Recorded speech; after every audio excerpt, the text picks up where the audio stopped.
All right, and we are back here on the GSMC Sports Podcast, and I realized right as we went to break that I said football. So my brain is still programmed to say football, so I apologize for that. But at some point, it'll be corrected.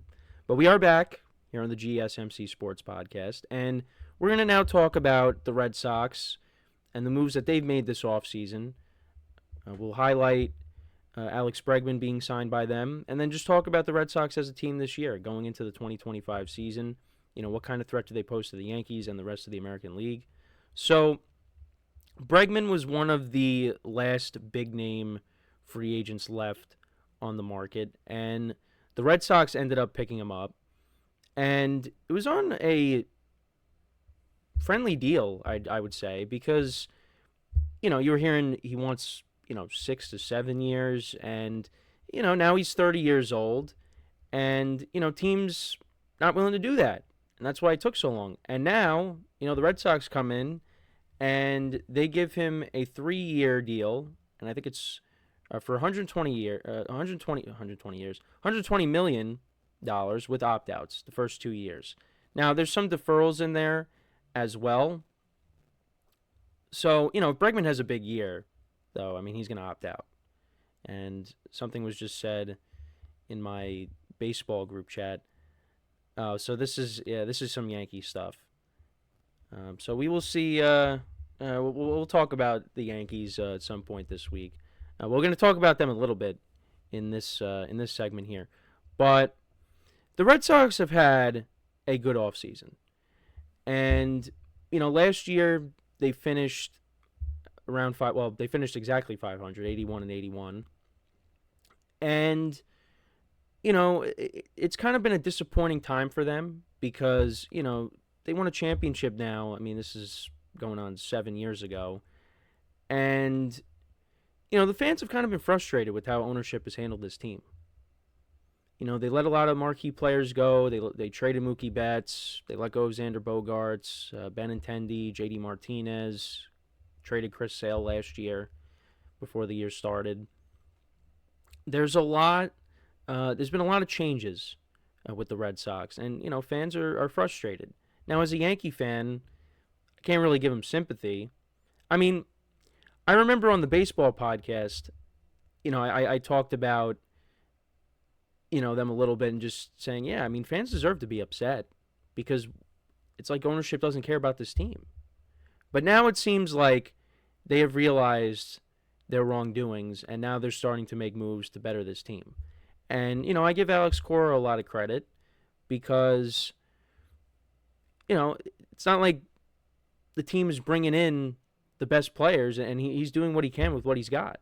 And now, like I said, they're starting to improve this team. Well, also because they have, some good young players as well that have come up and done well. And the one player that they did keep, Rafael Devers, they made sure to not let him go because fans would have really lost it. But now they're starting to turn the corner, and they're going to be a competitive team, more than just a competitive team. I think this team is definitely in the mix for the American League East, and if not, definitely a wild card. I do like the Alex Bregman signing. It's on a short-term deal, like I said, and he could opt out after 1 year or 2 years.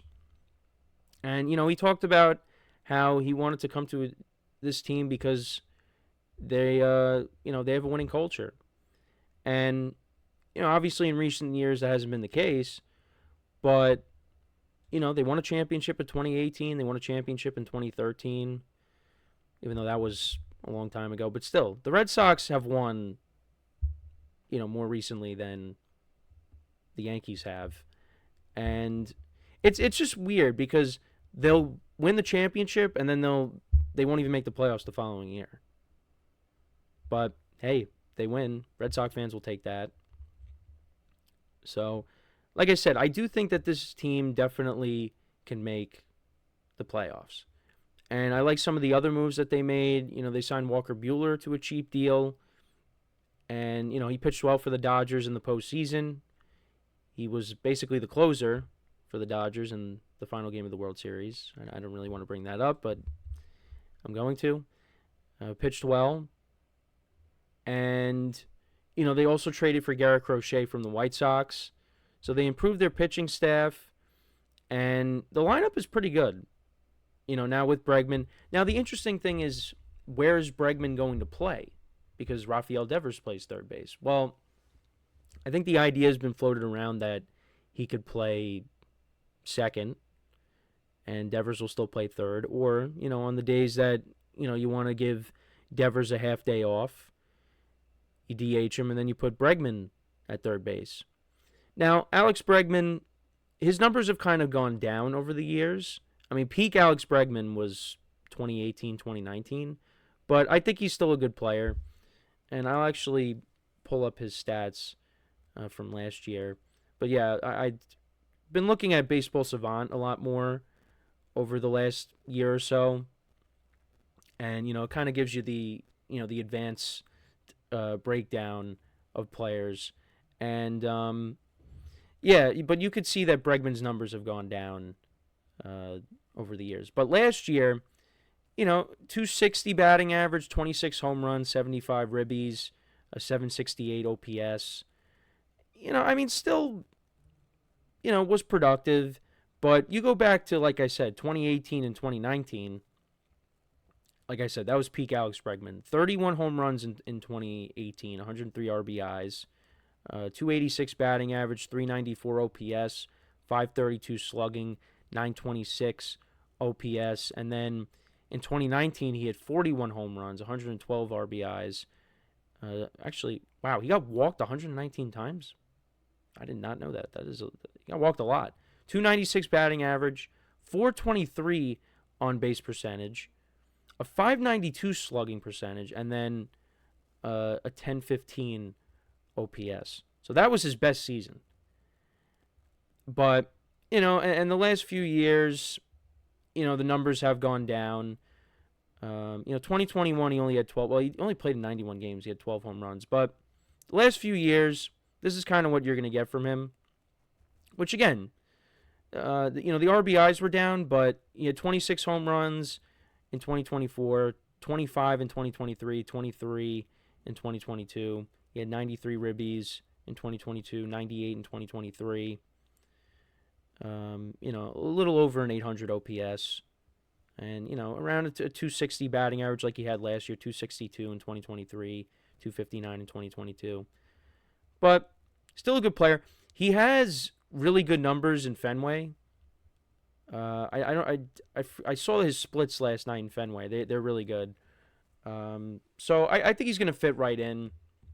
Now, in terms of where the Red Sox would rank in the American League, I mean, I would say they're definitely a top 5 team, I think. Because if you look at the American League as a whole, the American League is not very good. It's not very good. And I mean, for me, I would probably take them over probably any of the Central teams, if I'm going to be honest. Now, I think the Royals are going to be good. The Guardians, I think, will be good. But I don't know. Right now, I'd probably take the Red Sox over them.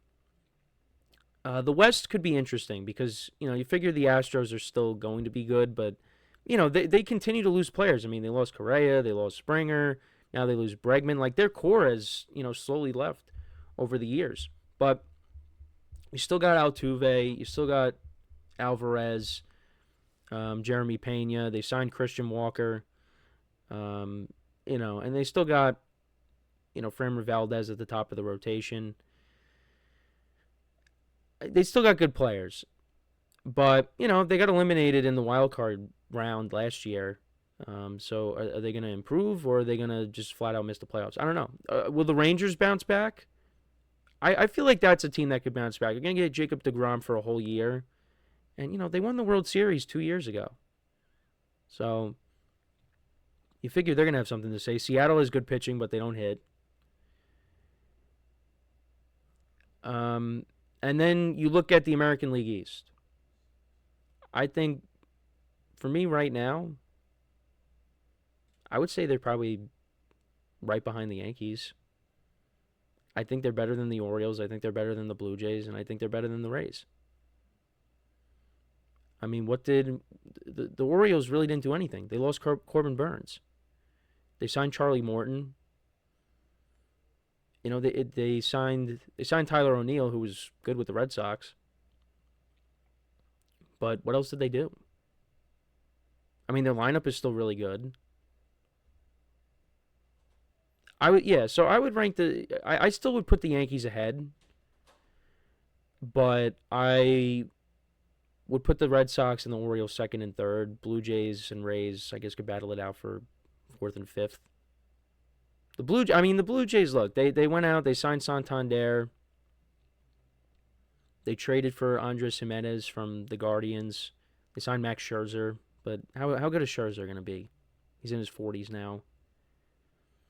And the Rays, you figure they're always going to be pesky. But, yeah, like I said, I think it's going to be between them and the Blue Jays are going to be battling it out. And this could be Vladimir Guerrero Jr.'s last year, Bo Bichette's last year. Blue Jays have really been a disappointment. You know, they had that window when they had Simeon and they had Teoscar Hernandez, and I still don't understand why they got rid of Teoscar Hernandez. That still makes no sense to me, why they did that. And I think they were trying to get him back this offseason. Well, you shouldn't have traded him in the first place. But yeah, they have been a huge disappointment. So this is kind of like their last chance to, do something. So we'll see. But I definitely think the Red Sox are going to be a thorn in the Yankees side because they were a thorn in the Yankees side last year. And they finished at 500. And now they're going to be a better team. And the Yankees, you can make the argument, got a little bit worse. But you could also make the argument that they got better. I'm in the middle. But, yeah, they definitely could give the Yankees a problem. I definitely think they will. And in a way, it could be fun because, the rivalry has been kind of stale for years now. So, with both teams being good again, that could add some flair to it. We'll see. But let me know what you guys think about the Red Sox offseason. What are your thoughts on it? How would you grade it? Do you think they'll be a playoff team? Let me know in the comments. So before we go to break, just want to remind you guys once again to tip or donate and get your comments recognized. Make sure to hit that super chat button in the chat if you want to see me acknowledge any thought or comment you may have throughout the live broadcast. Makes the show more lively, more entertaining between myself, the host, and you guys, the viewers. We appreciate you guys' viewership each and every day, so any contribution you can make to the show means the world to us as we put out content for you guys each and every day. And also, the other way to help out the show is by going to the link at the bottom of the show segment on the ticker, GSMCPodcast.net. That is GSMCPodcast.net. So, when we come back from our next break, we will talk about football. We'll talk about Travis Kelce. What should the Chiefs do with him in 2025? And what is he going to do? Is he going to retire? Is he going to keep playing? We'll get into all that when we come back from our next break. So, with that being said, stick around, and we'll be right back here on the GSMC Sports Podcast.